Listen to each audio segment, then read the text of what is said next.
Right, so welcome colleagues, welcome everybody. So tonight I just want to introduce Professor Andrew Peterson from the University of Birmingham. So Andrew is going to speak to the title, Navigating a Culturally Responsive Form of Character Education, Challenges and Possibilities. So Andrew is Professor of Character and Citizenship Education at the Jubilee Centre for Character and Virtues at the University of Birmingham. He's the Assistant Editor of the British Journal of Education Studies, Associate Editor of the Asia Pacific Journal of Education, and a Deputy Editor of Citizenship Teaching and Learning. So incredibly busy. That's a lot of editing. Anyway, so without further ado, I'm going to pass over to Andrew. So the protocol, as per previous talk, so Andrew is going to talk for sort of 35, 40 minutes, and then we'll open the session to question, Q&A and discussion. Okay, so over to you, Andrew. Thank you, Craig, so much for asking me to speak, and thank you everybody who's here. Very much looking forward to our discussions tonight. Craig, are you able to allow me to share my screen, please? That would be fantastic. Thank you.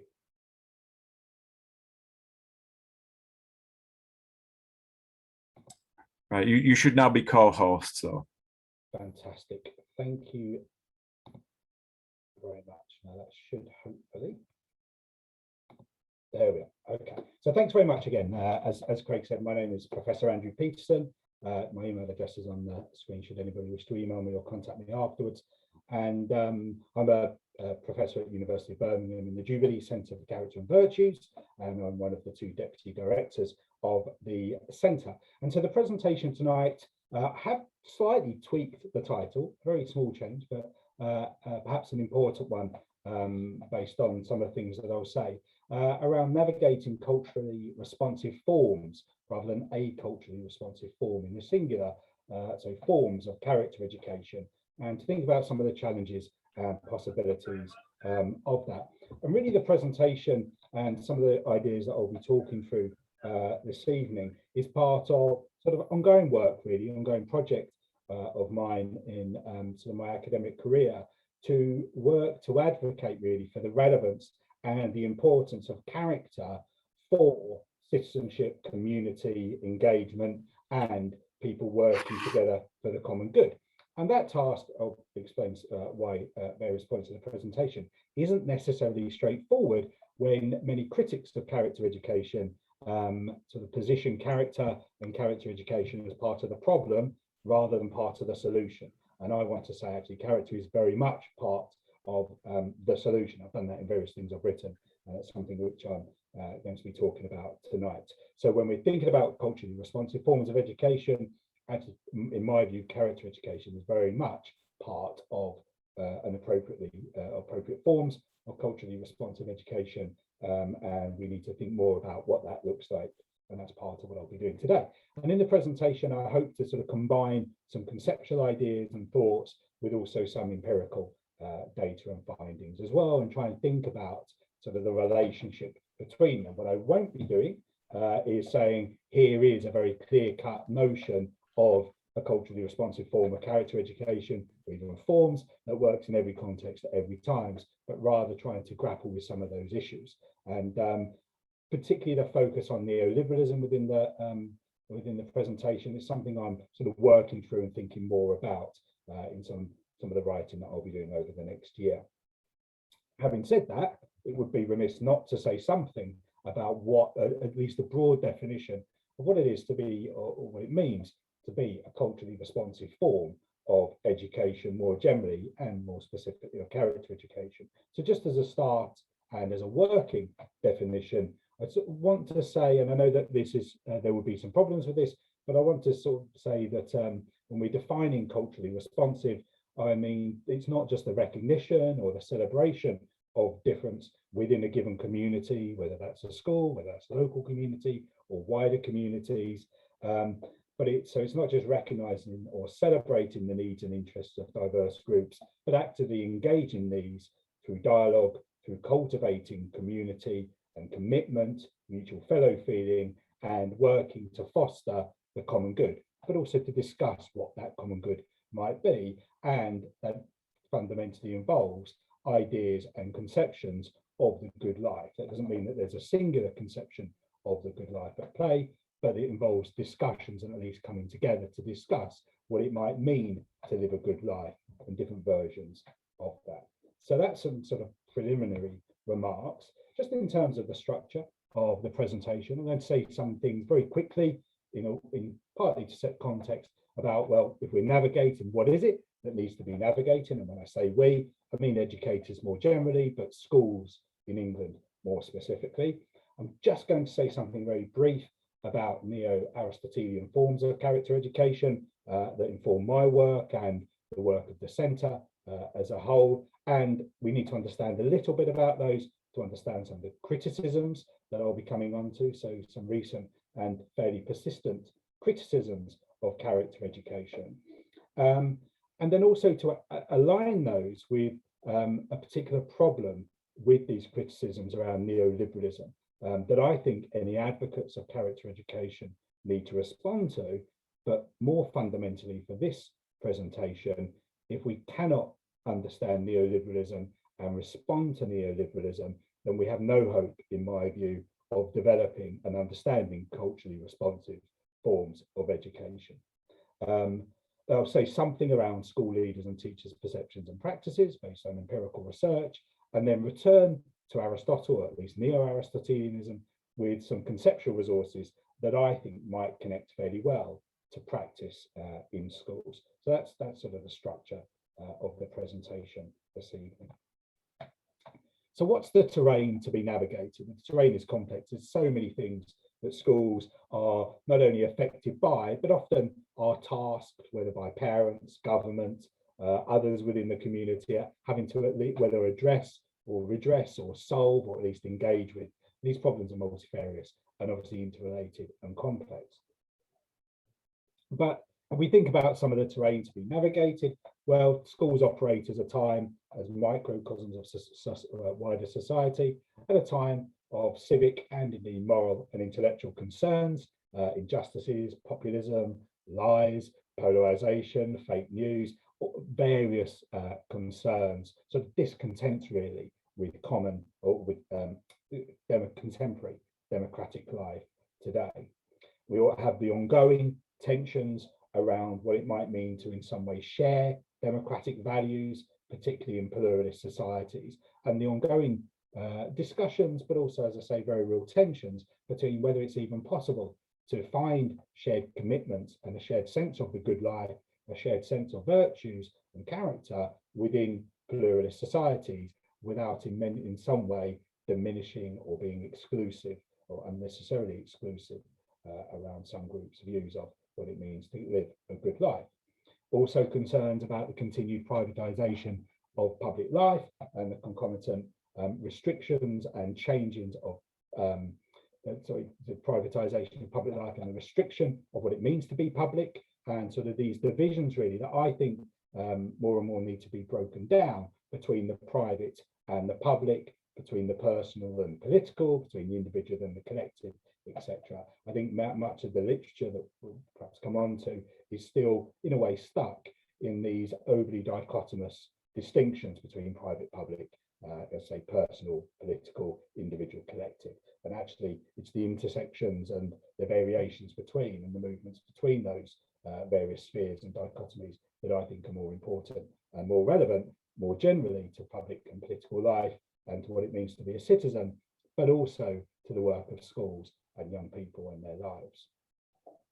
Some terrain to be navigated here is what is needed for stable, healthy, flourishing political communities. And as I've said, to understand and to navigate the competing pressures on education. And actually, just as a, I think in a way, this is a fairly obvious point to make. I don't think this is a starting point to make, but I think it, and I'll come on to some slides on this, I think it has or is often overlooked that actually these competing pressures operate on schools, and schools and teachers are very well aware of those competing pressures that operate them and are actively trying to balance and work within and between all the various pressures that act upon them. And I'll say a bit more about that in terms of character education with a later slide. But I think there's two issues there that are really important for the presentation. So the first, I'll just say these very briefly, and then obviously we can follow them up in discussion. The first really is a distinction that we draw on a lot with our master's students. We run a big international online MA in character education. So working with a whole range of colleagues interested in character education. And a really useful distinction comes from David Brooks, an American author, in his book, The Road to Character. And David Brooks distinguishes between what he terms the resume virtues, so the virtues, the character we develop that we write about on our CV when we wish to get a job, etc., but also the eulogy virtues. So what it is that we want people to think of us when we die and say about us when we die, how we remembered the type of person we were. Now, obviously, more important than the resume virtues are the eulogy virtues. David Brooks argues, and I think I'd agree, that in life today, there's more of a focus on the resume virtues than the eulogy virtues. But I think sometimes we draw these oversimplistically in education. So it's not a case of, well, which one should we be interested in as educators and developing young people to lead healthy, flourishing lives. We should be interested in both. And the really interesting question is, well, how do they relate to each other? What work is schools doing in relation to both of these? So we have different purposes at different times. And I think there's a real risk of oversimplification. A further risk, again, which we'll come on to in a few slides' time, I think, again, with oversimplification, is that many critiques of character education would say that character education actually is part of the problem. It's part of the neoliberal agenda. But actually, when we speak to school teachers, they see the focus on young people's character, teaching them to be honest, teaching them to be kind, teaching them to be part of their community, teaching them to work with their peers, etc., to be a protection against many of the other policies that are and discourses that are operating in education at the moment. So I think those competing pressures, what's been a focus of my work, particularly the empirical work, is to try to understand in more detail how school leaders and teachers understand and try and mediate these various pressures rather than seeing them operating in simplistic and sort of universal ways across schools. So just to say something very brief about the approach to character education that the Jubilee Centre takes and I would take in my own work. So we call it a Neo-Aristotelian character education approach to character education. I've just got a few slides. I'll go through these fairly quickly. So we call it Neo-Aristotelian because, as Aristotle himself would have argued, ideas have to be updated as time changes, as context changes, and based on empirical research, etc. So some people may say, well, you're cherry picking sort of ideas, and to some extent that's true, but it's also about updating them and making them relevant to the contemporary world. So character is a set of personal traits or dispositions that invoke specific emotions, inform motivation, guide conduct, and character education is an umbrella term for all explicit and implicit education activities that help young people develop personal traits called virtues.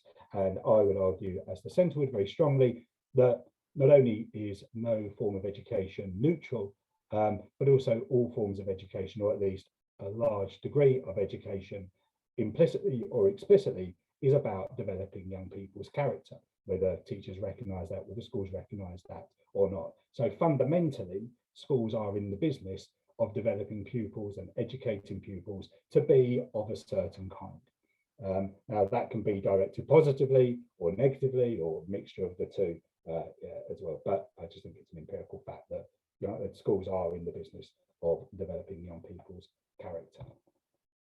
The Jubilee Centre has a framework for character education in schools, used by many schools and many organisations around the world. And because I don't want to spend too much time on this, I just flag that up there as something that if you're not completely up to date with sort of character education, that's something that you can follow up and look at in more time to sort of understand this in a bit more detail. But fundamentally, the Jubilee Centre's approach focuses on the building blocks of character. So we would argue, again, as many others who are interested in character and virtue would, that there are four types of virtues. I'll say something about performance virtues in a second. So intellectual virtues, moral virtues, and civic virtues. This will become more relevant as we go through the presentation. And performance virtues.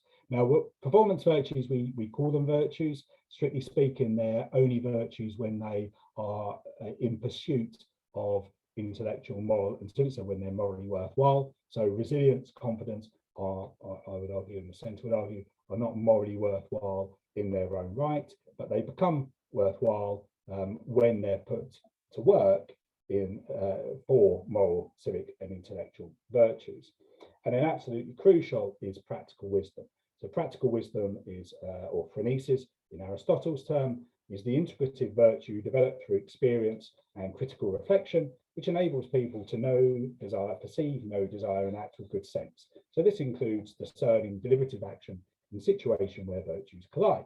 So to put it rather simply, phronesis is good sense, and phronesis is practical wisdom. It's about doing the right thing at the right time, to the right amount, in the right context. Okay, it's a lifelong progress. Often we don't hit the mark, but we learn from experience. It's rational, but it also involves the emotions, and it's a critical, involves critical reflection to think about, well, what is the right thing to do? In education, again, I think that's what teachers are involved in. A fair amount of their time helping young people to understand context, then to reflect on those contexts, whether that's in a novel, whether that's in their own lives, whether that's in a film, whether that's in a historical situation, but also with the knowledge that we're all learning that very often, very few of us get this right. In Aristotle's sense, very few of us reach that full state of virtue, the complete sort of frominus that is sort of perfection, as it were, in terms of character, but that we learn about this. And I think there's something also really important there, which again becomes relevant when we think about some of the critics of character education and a culturally responsive form of character education. And that is that while we might take something like compassion or honesty, whilst these are to some extent universal, in that, there are, if you take two cultures, they have completely different versions of compassion. How we understand these terms are relevant to context. So my understanding of compassion might be slightly different to somebody else's. We can still have a shared discussion around compassion because there's enough shared understanding of a general sense of what compassion might be, but it will not be the same in the same situation at the same time for everybody. And that's where the dialogue is so important and so interesting. So turning now perhaps a bit more to the meat of the presentation, as I said, I'm not sure we can really understand a culturally responsive form of character education until we can get to grips with the influence of neoliberalism on character education. And I'll say something around why that might be. So despite some responses from myself and colleagues at the Jubilee Centre as well, who have argued again and again that character education is not neoliberal, or at least our form of character education is not neoliberal and is not overly conservative or negatively conservative.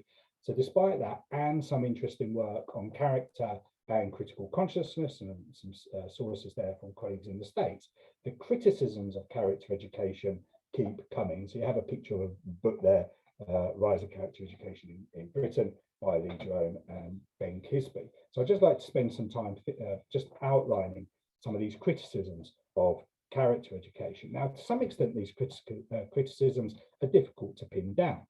So it's not always clear whether the criticism is of character education per se, of different forms of character education, for example, the interest over the last 5 years or so that the government have placed on character education, or more specifically on the Jubilee Centre's model of character education. So sometimes the critics sort of move between the three.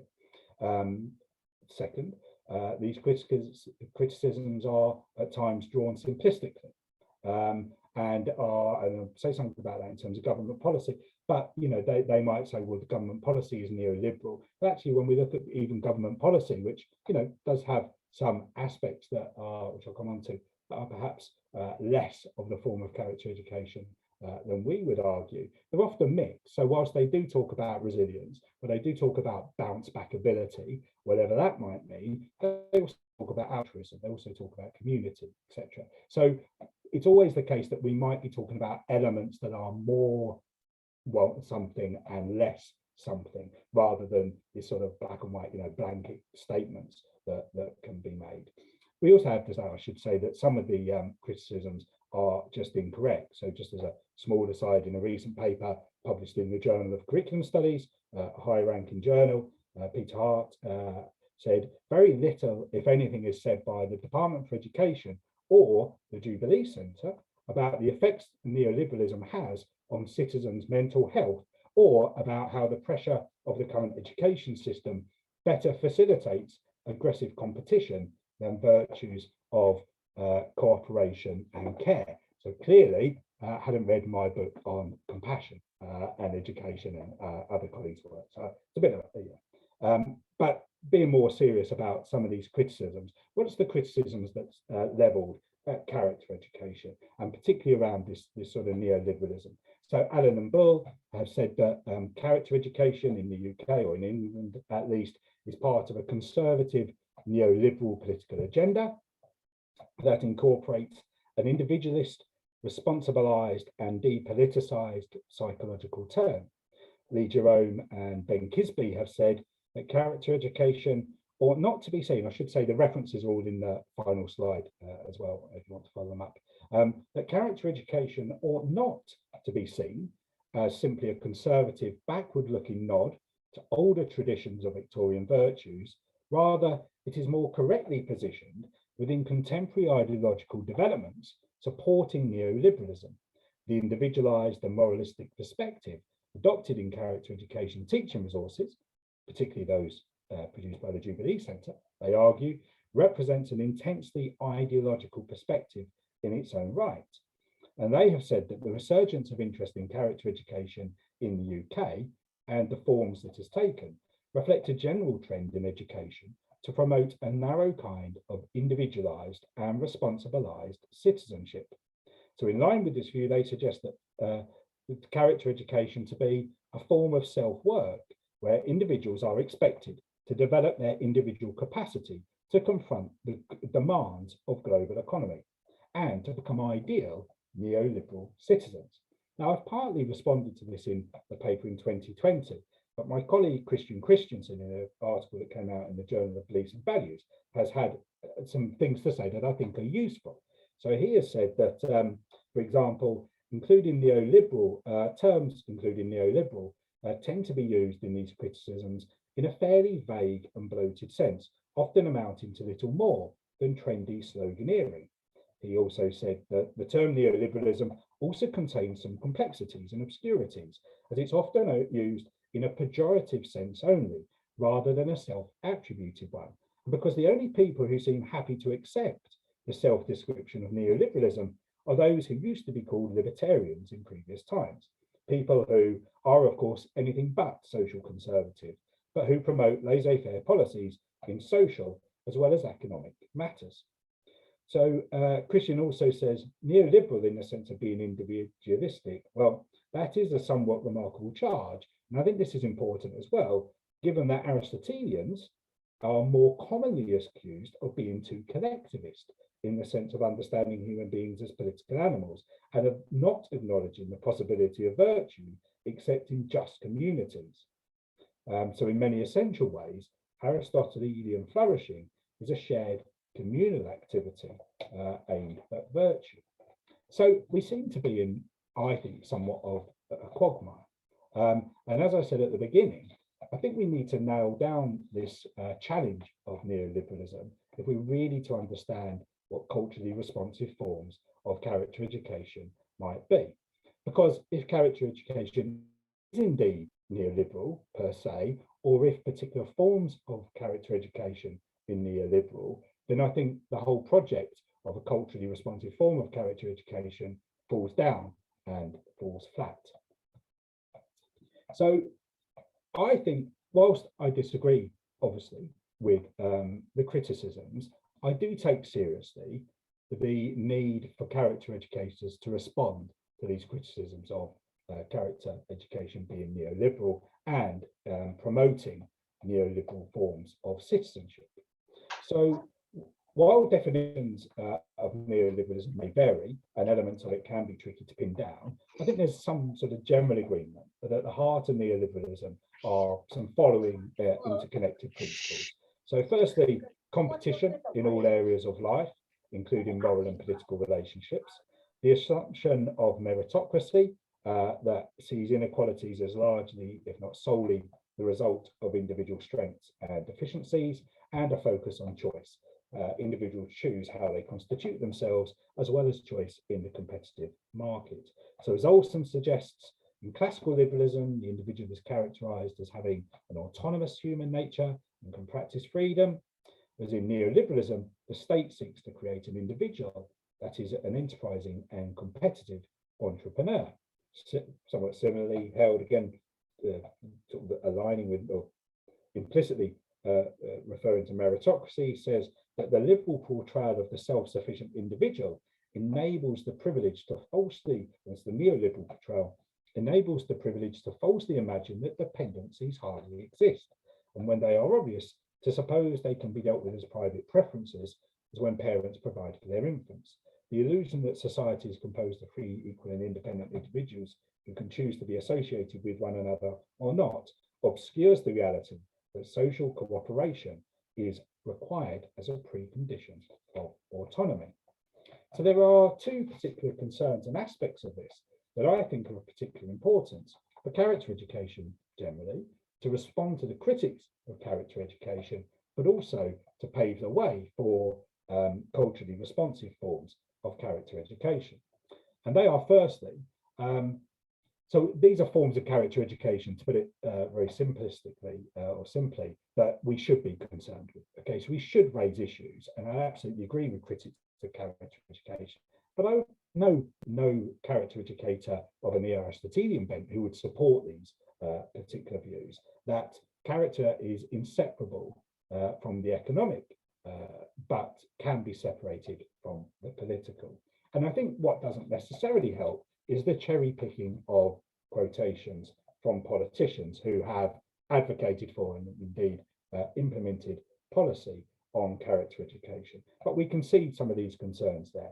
So Nicky Morgan, for example, 2017, Secretary of State, said, in a world where many of the jobs of tomorrow haven't been invented, where technology is changing our world increasingly rapidly, where people are likely to dip in and out of self-employment, employers are putting an ever greater premium on traits such as resilience, persistence, grit, leadership, self-awareness, and self-efficacy. Now, if that's the sum of character education, which incidentally I don't think Nicky Morgan thinks it is, but if it were, then we would be right to be concerned. Similarly, Damien Hines launching the sort of framework or 5 pillars of character education in 2019 as Education Secretary said, what do we mean by character? Plenty of people have defined it in different and often complicated ways, but I'd like to suggest 4 pretty straightforward elements. First, you believe you can achieve. You have to be able to stick with the task in hand, and you have to see a link between effort today and payback sometime in the future, even if it's uncertain or rather a long way off. Finally, you need to develop the ability to bounce back from the knocks that in life inevitably brings to all of us. So again, if that was Damien Hines' sole definition or anybody's sole definition of character and character education and the focus, then we should rightly be concerned. It's all about, seems to be about economic success, success in employment, it's focusing on individuals and what they can do and them as being responsible for their outcomes in life, and not enough about community and structural inequalities and so on. So a second concern is around responsibilization and competition, the new moral entrepreneur, as it was. So here again, we need to be concerned if character education were to be promoting this sort of sense of the new moral entrepreneur, or at least some forms of, some forms of citizenship, character education are promoting this.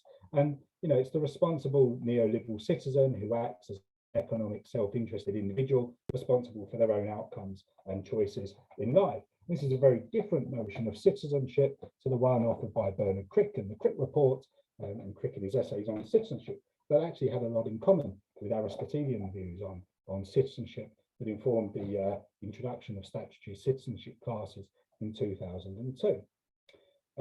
So just to say a bit more about our definitions of this, or a definition as Davis and Banzel frame it, the citizen as an active entrepreneur of the self is the citizen as morally superior.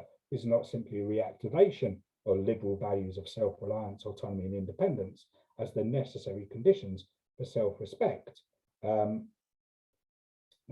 self-esteem, self-worth and self-advancement, but rather an emphasis on enterprise, capitalization of existence itself through calculated acts and investments, combined with the shrugging off of collective responsibility for the vulnerable and the marginalized. And any character educator or advocate of character education, in my view, worth their salt, would be rightly concerned. So one of my books I've a long time been liked is a book called Factories of Learning by Christy Coates. It's an ethnographic study. It was actually based on her PhD on making race, class and inequality in the neoliberal academy. And so I use these quotations or these examples quite often from with my student teachers when I'm talking to student teachers. So we can see elements of this responsibilization at play in schools. So for example, in this ethnography at what Coates has termed Dreamfields Academy, there are these sort of messages that appear on the wall. And some of these messages, so one of them says, throughout this lesson, I aspire to maintain an inquisitive mind, a calm demeanor, and an attuned ear, so that in this class and all classes, I can reach my true potential. And then another poster on the wall says, the golden opportunity you are seeking is in yourself. It is not in your environment. It is not luck or chance or the help of others. It is in yourself alone. Okay. Now these are, these should be of concern to any right-minded character educator, any right-minded educator more generally, but certainly any right-minded character educator and any character educator interested in culturally responsive forms of character education. Nowhere in those quotations and in that responsibilization and notions of the moral entrepreneur and the moral citizen, the entrepreneurial citizen, is there a realignment of democratic and moral relationships?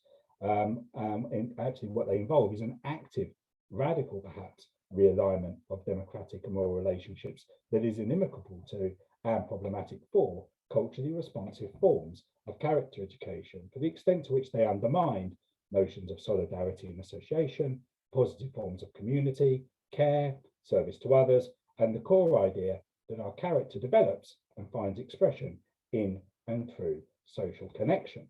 So absolutely the case that character education, and indeed Aristotelian character education, should be very concerned with any form of character education that is neoliberal in these particular senses, that they see character as inseparable from the economic, but is separated from the political, and they focus on responsibilization and competition and this new moral entrepreneur and the citizen as a moral entrepreneur. So absolutely. If we focus on civic virtues as we do in a centre, we can start moving towards more culturally responsive forms of character education. So we define civic virtues as positive and stable character traits that enable citizens to participate in the public life of their communities, whether locally, nationally, or globally. In a democracy, civic virtues enable effective participation in the various institutions and organisations of political and civil society that comprise the public domain. And then crucially, the formation and expression of civic virtues in pursuit of the common good are vital for both individual and for societal flourishing. So again, an overly simplistic dichotomy, I think, is often drawn by critics of, or some critics of character education, in that they seek to separate the individual and the societal, rather than seeing them as essentially combined and mutually dependent.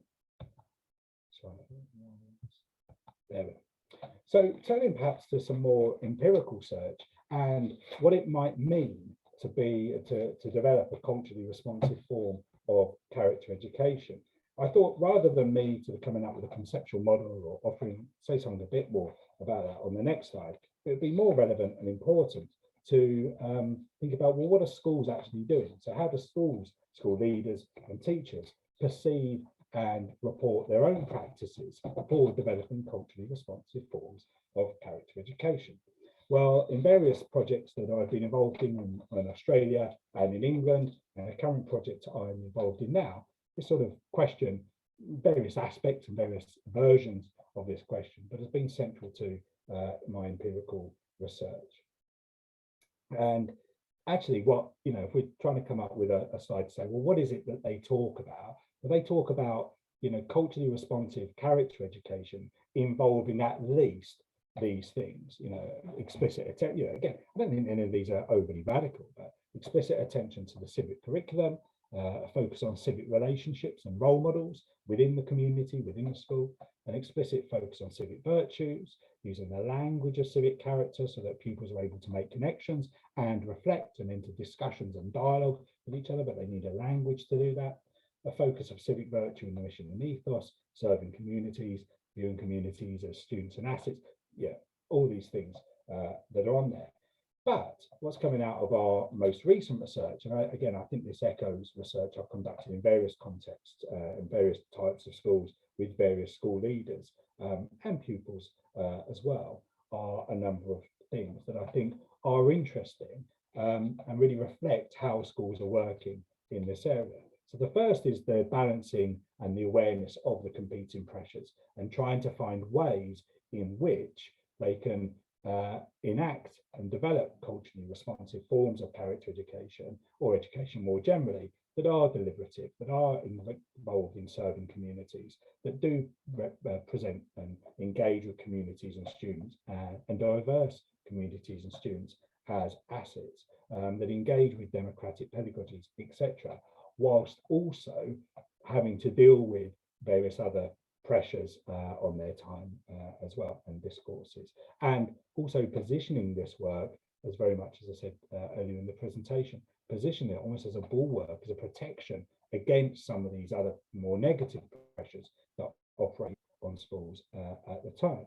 But we also know, and here's some of the challenges, we also know that many schools and teachers find the civic language and the language of civic virtues more challenging and more difficult. And that's partly because when we talk about civic, what are civic virtues, they're perhaps a bit more vague than the moral and intellectual virtues, to use two other examples from the building blocks. But also perhaps they're more problematic. So when we talk about service, that often has a negative connotation, can be sometimes perceived as being about unequal power or involving unequal power relationships.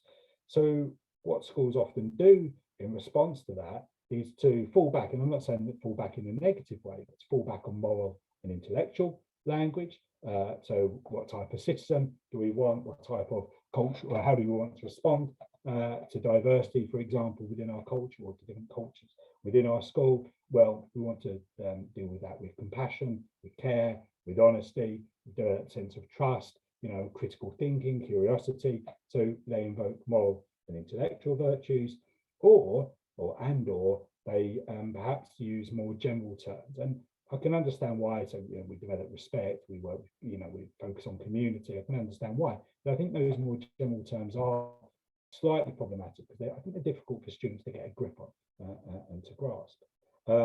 Schools talk about the way in which trying to develop. So one school that we've worked with fairly closely, secondary school, has really worked hard over the years, and been quite high profile in this regard, to develop, decolonize the curriculum, to respond more to the needs of different cultures within the group, so within the school and within the community. And they talk about the way in which character and their focus on virtues and character enables them, sort of holds a light up, as it were, shines a light on their various practices and gives them something to come back to.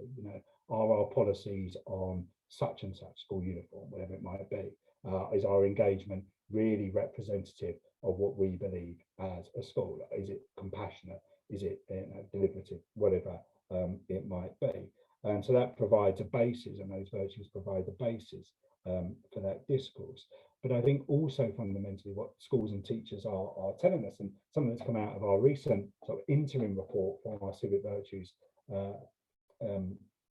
project, is that actually schools often are, or some schools are getting to grips with this language and see the language of character as providing meaning and purpose, and crucially, when I talk about meaning and purpose, a basis and a framework for discussion and reflection and engagement, whereas other schools perhaps are seeing it much more instrumentally. So one school, for example, I'll give an example, who focused on citizenship rather than character, actually in contradiction to some of the critics of character education, seemed to be much more instrumental. You know, it was about growth mindset, it was about doing good, you know, it was a bit more vague, it was a bit more general, and couldn't necessarily capture that sort of sense of meaning and purpose. But actually what we find often in the research that certainly that I've conducted is that teachers are aware and are really trying to work through some real practical challenges. So they're talking about things like, well, how do they work to ensure, how do they ensure that civic and democratic learning within the school and beyond the school aims at purpose and aims at community, and what role virtue has there? How do they try to work to avoid reproducing inequalities and injustices? How do they work to actively challenge inequalities and injustices in particular ways? And actually something we don't quite have a wide enough data set yet to make any sort of real claims around this. But what we're finding is that teachers, and often it comes out when a teacher has previously worked in you know, a more affluent school or a less affluent area, and now works in sort of a more affluent or less affluent, whichever way around it is. And those teachers will often talk about actually that sense of belonging, that sense of commitment to place, sense of engagement with the community is stronger and is more real, and to some extent is harder, but to some extent is easier in more deprived communities or schools who serve more deprived communities, because it's more tangible, it's more real for the pupils involved, rather than in more affluent areas where it can be that more sort of transactional form of engagement and commitment. So the teachers also talk through with us in various projects how they work with students and the challenges involved here to communities in ways that embrace the rich assets while recognizing past and current challenges that they experience, and also this ongoing challenge of how they develop and how we develop and implement culturally responsive forms of character education in ways that operate alongside and challenge what are often dominant discourses and pressures. And perhaps the best example of that was a school that we worked with quite closely and conducted some empirical research, who it was in the area, you know, the sort of long-standing in league tables and various reports, sort of worst school in the LEA, but actually served a very deprived community, did a lot of fantastic work with newly arrived unaccompanied refugee and asylum seeker children, a lot of working with young female students to try and stop them from being, you know, drawn into gangs, etc. And they're, you know, but operating in this pressured system of accountability, league tables, etc. So I'm just conscious of time, and I'll just say something very quickly about some possible conceptual resources from within Aristotelian and Neo-Aristotelian that actually I think can be helpful here. And I raise these, I have written about some of these in other work, there's not time to go into the in detail now, but I think they're perhaps fundamental for really getting to grips with dealing with some of these criticisms of character education, but also really spelling out in more detail, and there's so much more work that needs to be done on this, what it means to develop forms of culturally responsive forms of character education. So that's, you know, this fundamental concern for justice, not just social justice, but for positive forms of justice and for a commitment to the common good, not understood as necessarily one fixed common good, but more generally as the common good of society, and entering into discussions around what it means to live a good life, to recognize and appreciate and build on the sociality or sociability of human beings. A particular focus is an Aristotelian concept on civic friendship, and to think about Or what does it mean to have that bond of mutual fellow feeling and regard to people who are our civic friends, to try and get to grips with this question of ordinary or universal virtues. So is there a core set or even a general set of virtues that do cross cultures? So if you haven't read Michael Ignatieff's book, The Ordinary Virtues, really interesting sort of empirical work where he's gone to various cultures. And he says that actually the cultures that he went to talk to for that book, they do tend to have, very similar virtues, but these are often untheorized, under-theorized, and, perhaps less tangible as well. And so I think that's something that's absolutely crucial is that sort of understanding, community understanding of the different virtues and how these virtues are understood within and by different communities, and entering dialogue on that as well.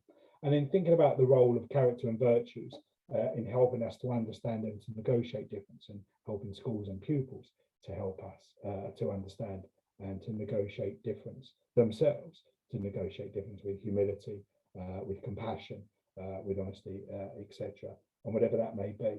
And there is some work, there's more and more focus on these books now, more that focus more on social justice and moral education, the links between them. But one just to flag up that I think is really, well, it doesn't necessarily focus specifically on character education, but there's a recent book by Keith Barton and Lee Ching Ho from the States. Again, the reference is in the final slide. But it's Curriculum for Justice and Harmony, Deliberation, Knowledge and Action in Social and Civic Education. So I think there's much more interest in what culturally responsive forms of not just character education, but civic education might look like.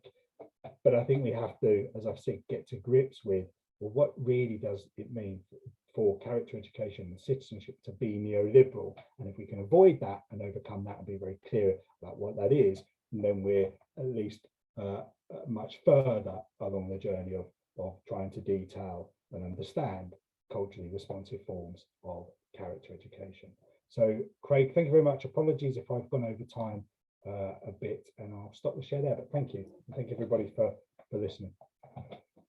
No, that's great. Many thanks, Andrew. That's fascinating. I don't know if you've had a chance to see, but there's a few comments, kind of reflective comments on the content that you've been through. You kind of provoke some thoughts there. So if you can click into the chat. So Haley has mentioned hierarchies in schools need to be broken down and challenged. Senior leadership teams, in my opinion, are sometimes a barrier to progress being made. Which, I must resist kind of leaping in. And then Peter has put agreement, maybe the codification of so much education is a bigger barrier. Despite the claims, the influence of the government means that development of anything other than prescribed areas is a challenge. Yeah, absolutely. Well, look, let me perhaps, and then obviously, I'd be better if it was a discussion. So please do. Yeah. So absolutely. I'll because I've got a couple of questions, but I hate to kind of leap in at the outset. So I'll kind of open it up. Have any colleagues got any kind of particular questions that you want to direct to Andrew?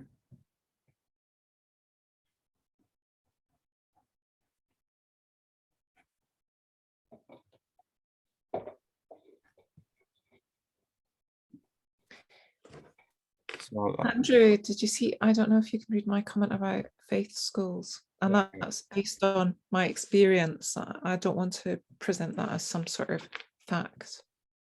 Yeah, absolutely. It's a question that we're often asked at the Jubilee Centre. Now, I mean, the Jubilee Centre, just as I arrived, I've been there just over 3 years, conducted a study on religious education or character education and religious education. So no, that's not precisely faith schools, but I think faith schools, at least, this is a very general statement, okay, so it's not going to occur in every single faith school, etc. But I think they have a language, and they're able to involve pupils in a language to talk about matters and reflect, into dialogue on matters of virtue, character, whether they use that term or not, character, but there's at least a dialogue and a language there. And so, it's, and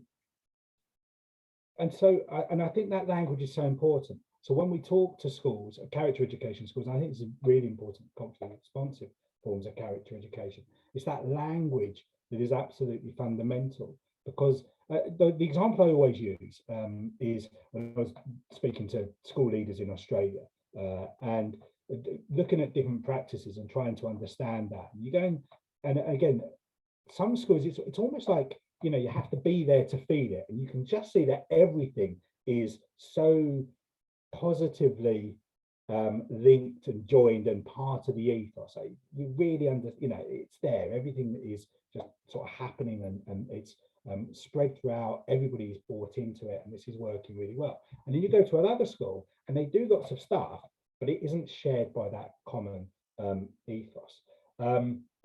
And actually, I think, and that's true whether it's a faith school or not a faith school as well. And one of the school leaders we were talking to, part of the conversation, said, actually, having this conversation has made me realise we do lots of stuff, we do lots of things, but we don't have anything that joins the dots. So we've got lots of dots, but we don't have anything that joins the dots.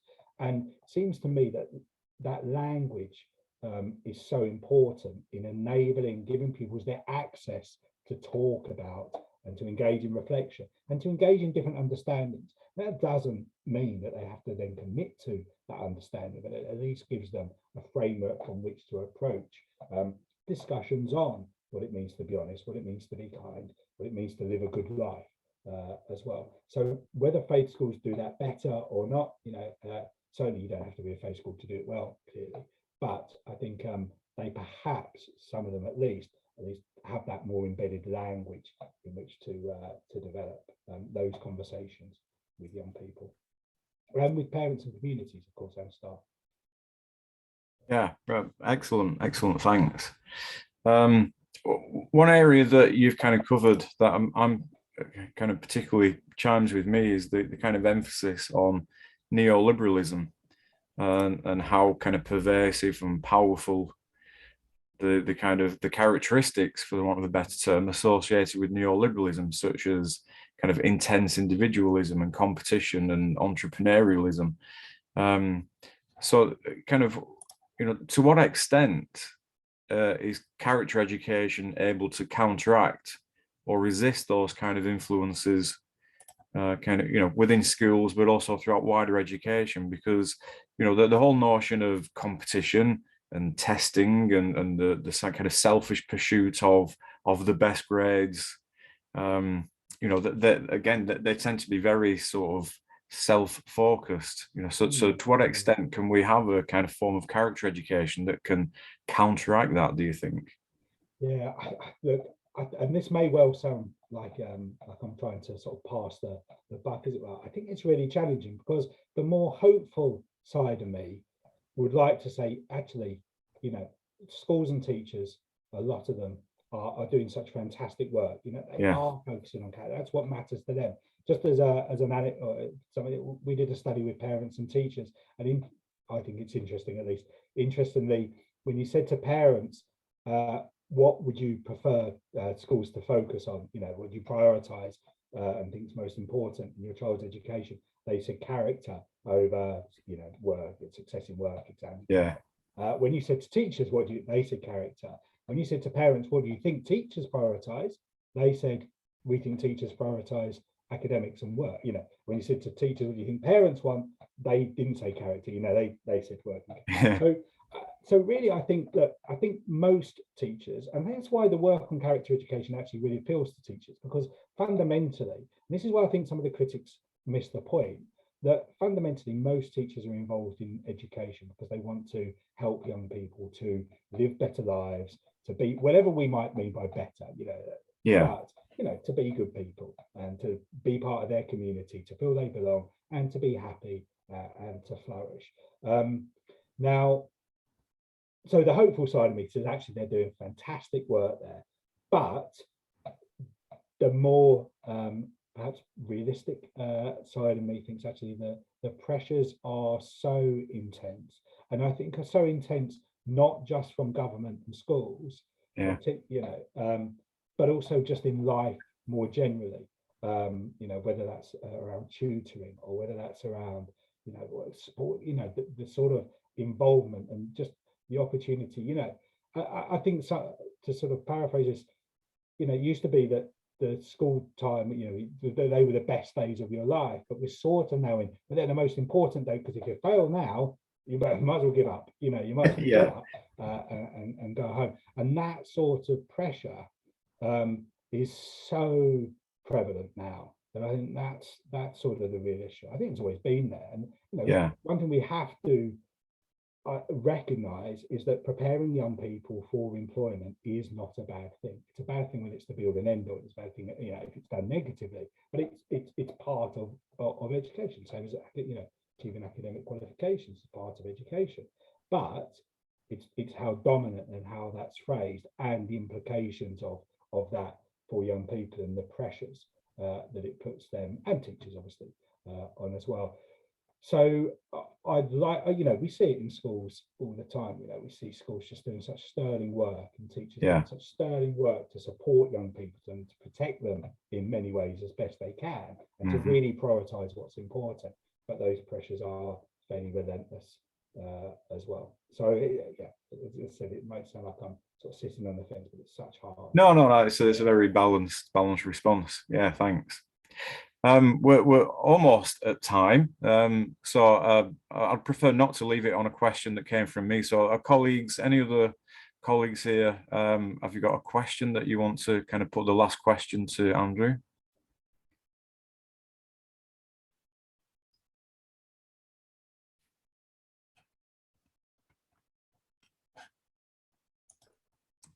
I'll go. Excellent. Are you optimistic about the future of character education, Andrew? Well, that's a good question. Yeah, absolutely. So you just broke up slightly. So did you ask Gillian whether I'm optimistic about the future of character education? Yeah. I am. Yeah, thank you. I am, in the sense that actually the real important character education occurs within schools. And this is something that, our argument is always that character education is best when it's intentional, obviously positively focused, and it's embedded within a school. Now, I could give you endless examples of schools that have been transformed through their approach to character education, various ways, really for the benefit of the pupils, the staff, etc. Now, that doesn't need, better if government supports it, clearly, and supports positive forms of character education. But actually, that work is because of schools, it's because of teachers, and they've done that where the government supports character education as an official policy, as it were, or not. So I am very positive about the future of character education, because I do think it's fundamentally important to why teachers became involved in education in the first place. I think what often teachers need is that support and the recognition that that's the important work they're doing, and that they can be supported in that, and to some extent freed up. So Northampton Academy, we work very closely. You speak to a fantastic leader there, Chris Klein, and he talks quite a lot about, what can he do as a school leader to give staff the capacity and the time to focus on other areas of education as well, but on character education. So it's not just lip service, it's not just something nice to do in addition and add on, but it's fundamental to their work with the pupils at the academy. So I am optimistic, but I think it needs that commitment and that spreading of that commitment of the school leaders and staff, but particularly school leaders, to ensure that it continues in the face of these huge pressures that schools are under. Brilliant. Well, that's a nice optimistic note to finish on. Excellent. Thanks, Gillian, for that question. Yeah, thanks. So I'd just like to say, thank you again, Andrew, for a really interesting, insightful talk.